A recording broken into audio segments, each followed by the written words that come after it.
کم کسان چې د نبی صلی الله علیه وسلم سنتو ته په سپکه ګوري او د سنتو مخالفت کوي، دا خلک په لوی نقصان کې واقع دي. د نبی علیه الصلاة والسلام سنت نه عملي کول د دارینو ناکامي ده. یو سړی و د نبی علیه الصلاة والسلام سره خوراک کوي، نو په چپه لاس باندې ګیس لاس باندې خوراک کوي. نبی الرحمه صلی الله علیه وسلم ورته وایي کل بیمینک، ای وروره خوراک په راسته لاس باندې کوه. هغه ورته وایي لا استطیعو، د دې طاقت نه لرم.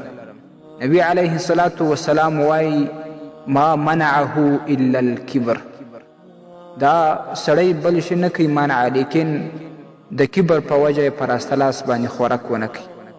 د بغض و د عناد و د حق قبول نه کوي. د نبی علیه الصلاة والسلام سنت نه عملي کول. بیا نبی علیه الصلاة والسلام بددعا ورته وکړه چې دې سړي د نبی علیه الصلاة والسلام د سنتو مخالفت وکړي. فاجاب الله دعوته، رب لا یزال د نبی علیه الصلاة والسلام دا بددعا قبول کړه. فلم يرفعها الى فمه بعد ذلك، هغه سړي بیا د دې نه بعد هغه لاس خپل خولې ته پورته نه کوي، راسته لاس هغه لاس یې فلج سو. نو دا بددعا د هر هغه چا دپاره ده چې کم څوک د نبی علیه الصلاة والسلام د امر مخالفت کوي.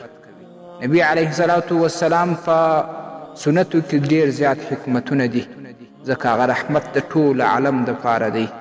معززو ټول کوشش وکئ د نبی علیه الصلاة والسلام د سنتو مخالفت مه کوئ، او د نبی علیه السلام د سنت باندې ټوکې مه کوئ، دا به تاسو ته لوی نقصان ورسوي.